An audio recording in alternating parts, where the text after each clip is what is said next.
बारामूला में सबमिट किया। अभी पीडीपी के फयाज साहब जो हैं वो पहुंच चुके हैं डीसी ऑफिस बारामूला यहाँ पे फॉर्म अपना सबमिट करने के लिए। तो बाहर जो स्लोगन चल RSS BJP RSS BJP scooter थप थप स्कूटर तक वातान जी बा नॉर्मल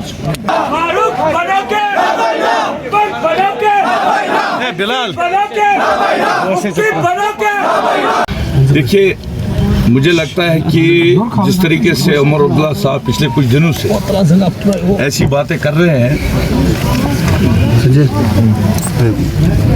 शायद उनको ये लग रहा है कि जब से उन्होंने इस इतिहाद को तोड़ा, जो PAGD बना था वो किस काज के लिए बना था वो हर एक जम्मू कश्मीर के फर्द को पता है।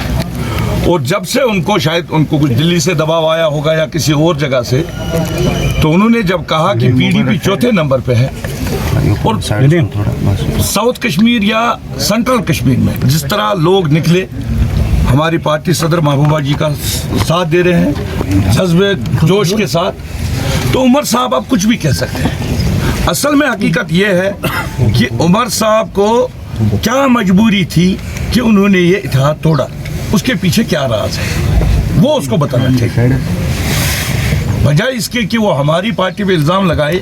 इतिहाद तोड़ने वाला उमर साहब ही है। ये लोग हर एक चीज़ को जानते हैं। आज ये बताने की ज़रूरत नहीं है कि इस पार्टी ने 5 अगस्त 2019 के बाद क्या किया, वो तो हर एक को पता है। सब एक तरफ सजाद लोग हैं, टप्पाड़ा से आप भी उसी ज़िले से आ रहे हैं, और इस तरफ से यहाँ से श्रीनगर से आ रहे हैं, दूसरे ज़िले से वो यहाँ पे लड़ रहे हैं। आप अपने आप को कहाँ देखते हैं? देखिए, बिल्कुल आपने सही फरमाया।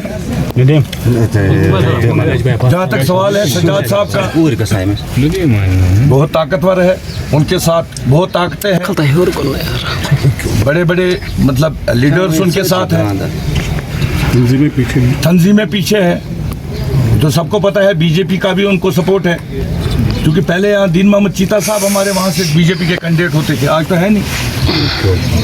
और जहाँ तक उमर साहब के पीछे भी एक बड़ा इतिहाद है। उनके साथ शिवसेना है, उनके साथ कांग्रेस है, बाकी भी बहुत सारी तंजीमें हैं। हमारे साथ अल्लाह है और यहाँ का आवाम है। सर, शिवसेना की पार्टिसिपेशन जो इलेक्शन में उन्होंने मनीष सैनी है उनके प्रेसिडेंट, उन्होंने कहा कि थोड़ा फैसलों को सपोर्ट करते हैं, तो आप मानते हैं कि शिवसेना एक ऐसी तंजीम है जिन्होंने मुसलमानों का कत्लेआम किया है? शिवसेना ने जब से ये कहा कि हम NC का सपोर्ट कर रहे हैं, मैं आपको शिवसेना के बारे में थोड़ा सा 370-35 से हटाने के दिन वो एक तंजीम थी, जो पार्टी थी जिन्होंने बीजेपी का सपोर्ट किया। और आज जब उमर साहब ये कह रहे हैं कि शिवसेना हमें सपोर्ट कर रही है, पहले उनसे ये सवाल करना चाहिए कि तब उन्होंने क्यों नहीं सपोर्ट किया 370 और 35, आज कैसे वो उनके साथ उमर साहब का कहना है कि जब ये आर्टिकल का मामला हो उस वक्त जो है PDP बीजेपी की सरकार थी, यही उसके जिम्मेदार जब इनको कांग्रेस और NC उस वक्त अनकंडीशनल सपोर्ट किया था। जब आर्टिकल टूटा, उमर साहब को कैसे कह रहे हैं वो, तब कहाँ सरकार थी? सरकार तो 18 में टूट गई थी, तो 19 में जब सरकार टूटी, जब इन्होंने बोला था आप बीजेपी के साथ हाथ मत मिलाएं, हम आपके साथ अनकंडीशनल सपोर्ट देने के लिए तैयार है। लेकिन पहले तो उमर साहब ही गए थे, वो तो राणा साहब ने खुद कहा, तो उनके ही पार्टनर ने क्लियर किया कि पहले बीजेपी के साथ कौन गया था। और इस एक मिनट मैं ऐड करूंगा, इस तंजीम की हिस्ट्री रही है जिसकी आप बात करें। 47 में उन्होंने कौम को धोखा दिया, उन्होंने 75 में प्राइम मिनिस्टर को चीफ मिनिस्टर बनाकर धोखा दिया कौम को, उन्होंने 87 में जो कुछ यहाँ पर किया, जो कत्लेआम आज हो रहा है वो 87 से शुरू हुआ।